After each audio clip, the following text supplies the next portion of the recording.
राम राम। आज हम श्रीमद् भगवद गीता के अध्याय 10 विभूति योग का श्लोक 40 देखते हैं। पहला चरण, ना आधा न नान तो के बाद में है अवग्रह। आपको तो की मात्रा को लंबा खींचना है। नान तो मात्रा के अंदर आधा स है, तो की मात्रा खींचते हुए आधा स उसके साथ बोलना है। नान तोस बचा त पे ई की मात्रा ती, नान्तोस्ति। म दोनों अक्षर पूरे, दोनों में अ मिक्स करना है। म दी आधा व या के साथ दिव्या ना, शब्द पूरा आने के बाद ना पे अनुस्वार आधा म दिव्यानाम। पहला चरण रिपीट, नान्तोस्ति मम दिव्यानाम। सेकंड चरण रिपीट, सेकंड चरण देखेंगे। विभू, भू पे बड़ी ऊ की मात्रा है।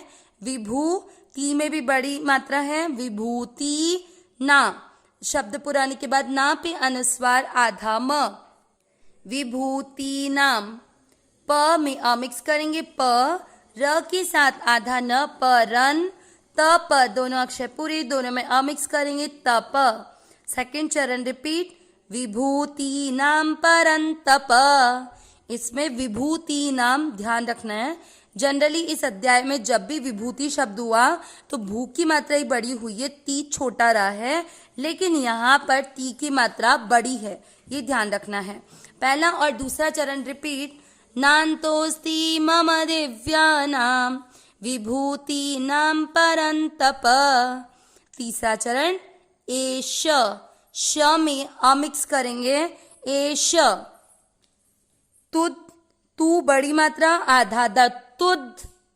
फिर दे, श और त दोनों अक्षर पूरे, दोनों में अ मिक्स करना है।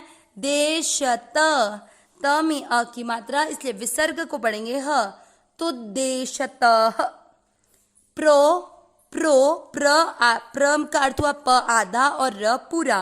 प्रो, फिर है आधा का प्रोक्तो। तीसरा चरण रिपीट, एषतुद्देशतः प्रोक्तो। चौथा चरण, विभू, यहाँ पर भू की मात्रा बड़ी। विभू, ते के साथ आधा र, विभूते, वी के साथ आधा सविस, त में अ मिक्स करेंगे। विस्तरो, म में अ मिक्स करेंगे। मया। चौथा चरण रिपीट, विभूतिर्विस्तरो मया। तीसरा और चौथा चरण साथ में, एषतुद्देशतः प्रोक्तो विभूतिर्विस्तरो मया। पूरे श्लोक का उच्चारण एक साथ, नान्तोस्ति मम दिव्यानाम विभूतीनां परन्तप एषतुद्देशतः प्रोक्तो विभूतिर्विस्तरो मया। एक बार वापस, नान्तोस्ति मम दिव्यानाम विभूतीनां परन्तप एषतुद्देशतः प्रोक्तो विभूतिर्विस्तरो मया। श्लोक में मात्राओं का विशेष ध्यान रखते हुए उच्चारण करना है। आगे देखते हैं इसका अर्थ। नान्तोस्ति, तीन शब्द है। न धन अंतो धन अस्ति। न यानी नहीं, अंत यानी अंत, अस्ति यानी है। मम मेरे, दिव्यानाम यानी दिव्य, विभूति नाम यानी विभूतियों का। तो क्या अर्थ हुआ कि मेरी दिव्य विभूतियों का अंत नहीं है। परंतप, परंतप यानी अर्जुन के लिए है जो शत्रुओं को तपाने वाले हैं, मतलब जो युद्ध में शत्रु भी जिनसे पराजित हो जाते हैं वो है परंतप।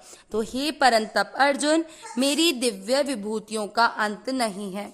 आगे एश, एश यानी यह, तू।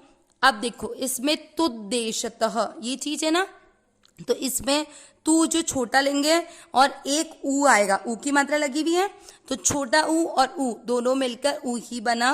तो ये जो बड़ा ऊ बन गया ना तुद्देशतः, तो ये कैसे बना, छोटा तू यानी लेकिन, और जो ऊ की मात्रा लगी थी उससे बन गया उद्देशतः।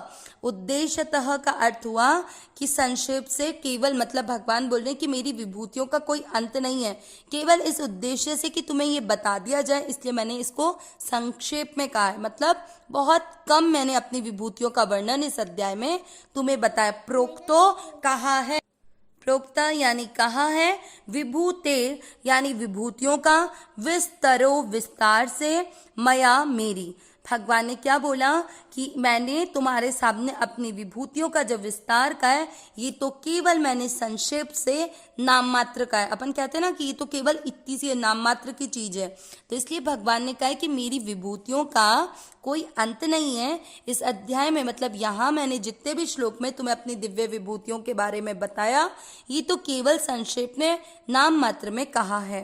पूरा अर्थ वापस ढंग से, हे परंतप अर्जुन, मेरी दिव्य विभूतियों का अंत नहीं है। मैंने अपनी विभूतियों का जो विस्तार कहा है यह तो केवल संक्षेप से नाम मात्र कहा है।